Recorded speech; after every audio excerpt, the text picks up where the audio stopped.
In part 1, we talked about seeking and expecting miracles. In part 2, we talked about how and when miracles come. Sometimes immediately, sometimes slowly over time, and sometimes we're still waiting on the miracle until the next life. Part 3 reminded us to slow down and open our eyes because miracles are happening all around us every day. And today, in part 4, we will look to Jesus Christ, who our prophet has told us is always the answer.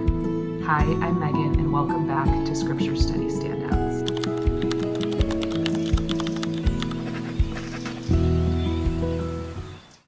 All right, you get Coach Megan again today. I was coaching early this morning, and for some reason, I have just stayed in my coaching gear all day, never quite got ready for the day. So here I am. This is the final episode of my 4-week study on miracles. Over the past few weeks, I have felt a shift in my thinking about miracles as I've looked more for God's hand in my life every day in small and big ways.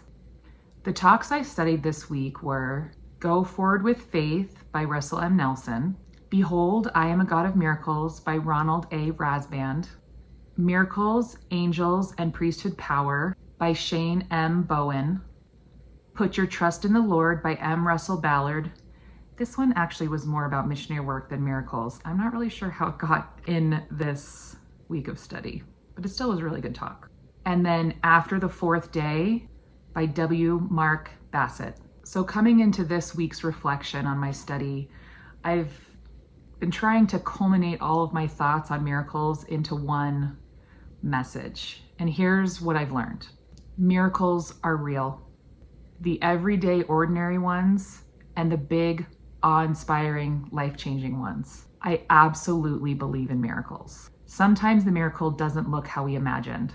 Sometimes it doesn't come in the timing that we hoped for. And sometimes we're still waiting for the miracle. Faith is the key. Faith that God can perform the miracle we asked for, and faith that even if He doesn't, He is still good and He still has a plan for us. His timing is still right, and He is still a God of miracles. This makes me think of Shadrach, Meshach, and Abednego from the Old Testament. They were thrown in a fire after refusing to worship the king's golden idol. There is a talk called But If Not that centers around this story. It's actually a really good talk.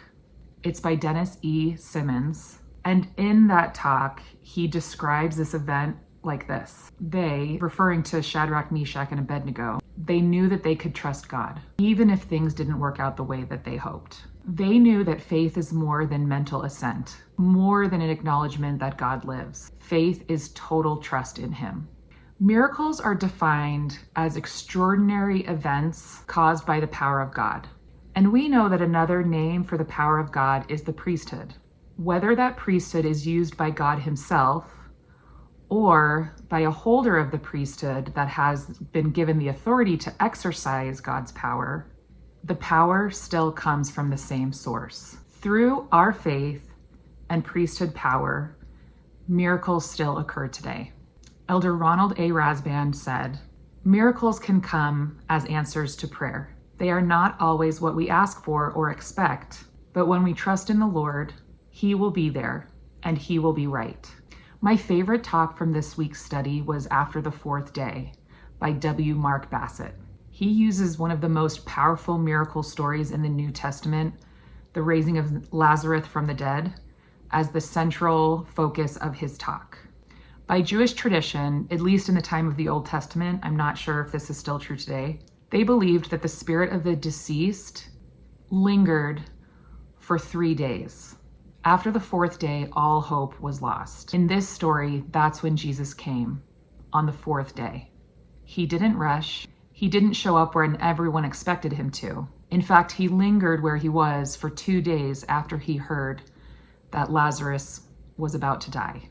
He came after all hope was lost. Mary and Martha were in despair, and then He performed the miracle. Sometimes in our lives, it feels like Jesus is late, but He always comes.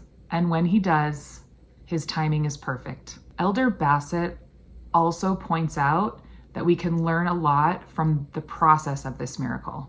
Jesus didn't just do everything Himself, which He definitely could have. He commanded someone to move the tombstone. Then He commanded Lazarus to come forth. Then when Lazarus did come forth, he still was wrapped and bound with his grave cloths. Jesus could have made all those cloths come off of him and had him appear perfectly in the opening of the tomb for everybody to see instantly. But he didn't. He had people who loved Lazarus, who were there, participate in the process of this miracle, including removing the grave cloth from Lazarus. Each of these three things are all things that didn't require divine power. They were things that people could do. But the only part of that miracle that only Christ could do was raise Lazarus from the dead. And that's the part that he did. Elder Bassett uses this example to point out that most of the time Christ requires us to do all that we can do before divine intervention occurs, before the miracle takes place. I want to share a few experiences that have been on my mind in the last few years that have really made me think about miracles and ponder miracles and how, why, and when they can happen in our lives. My dad passed away from cancer a few years ago. From the beginning, we knew that the cancer would likely take his life. There wasn't much talk of miracles. Looking back, I sometimes wonder why we didn't plead for healing, but the discussion seemed to always center around the fact that he couldn't be healed. I don't remember any conversations about praying or fasting for miracles, at least any conversations that I was a part of. Sometimes I wondered why. Why didn't we seek and expect a miracle? But then I am reminded that immediately after I found out about my dad's diagnosis, I was given a confirmation that I knew that he was going to die. And I knew that it was God's will. I even was given the gift to understand part of why my dad needed to be on the other side of the veil.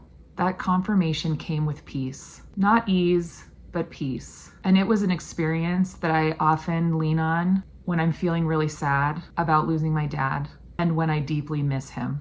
It helped me see that sometimes the miracle is comfort, not a cure.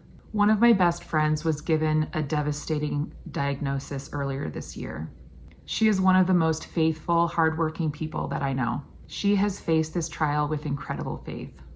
We all rallied, prayers, fasting, financial help, meals, love, and we are continuing to do so.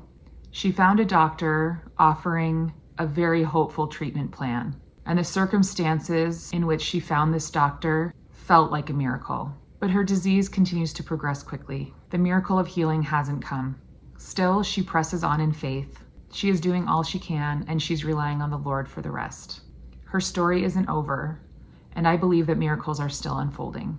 Another friend just passed away this week after battling cancer for 4 years.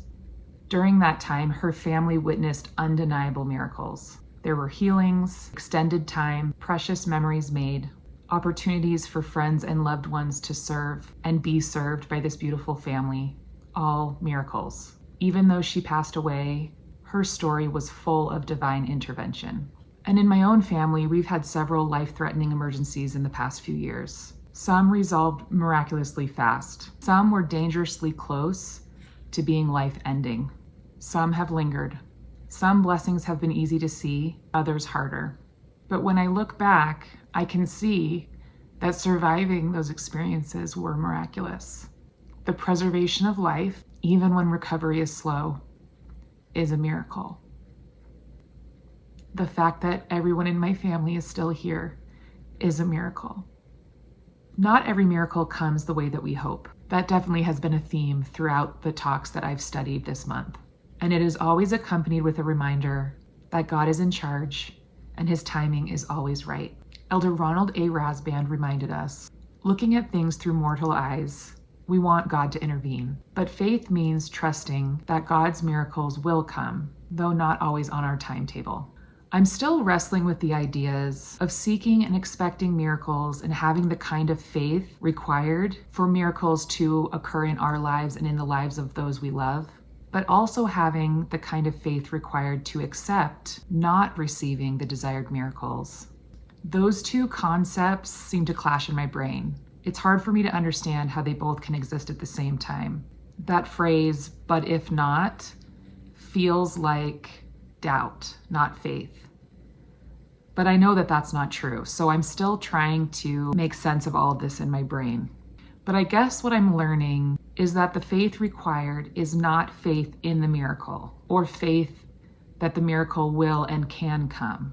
It's faith in Jesus Christ. It's faith that he is who he says he is and that he can do what he says he can do.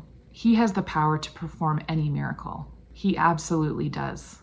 And he also has a plan for us that we may not see or fully understand.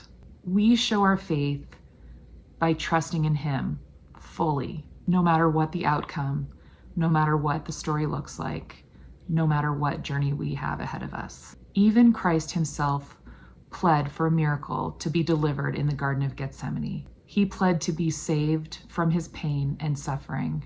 But ultimately, he submitted, "Thy will, not mine, be done." The answer can always be found in the life and teachings of Jesus Christ.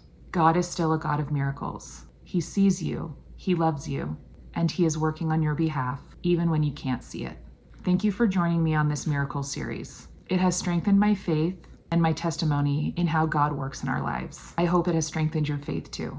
The more I learn about God, the more I stand in awe of his perfect love and his perfect plan. I'll see you next week. Thanks for watching and making time with me to capture the moments that matter. If you liked this video, think about subscribing and joining me next time.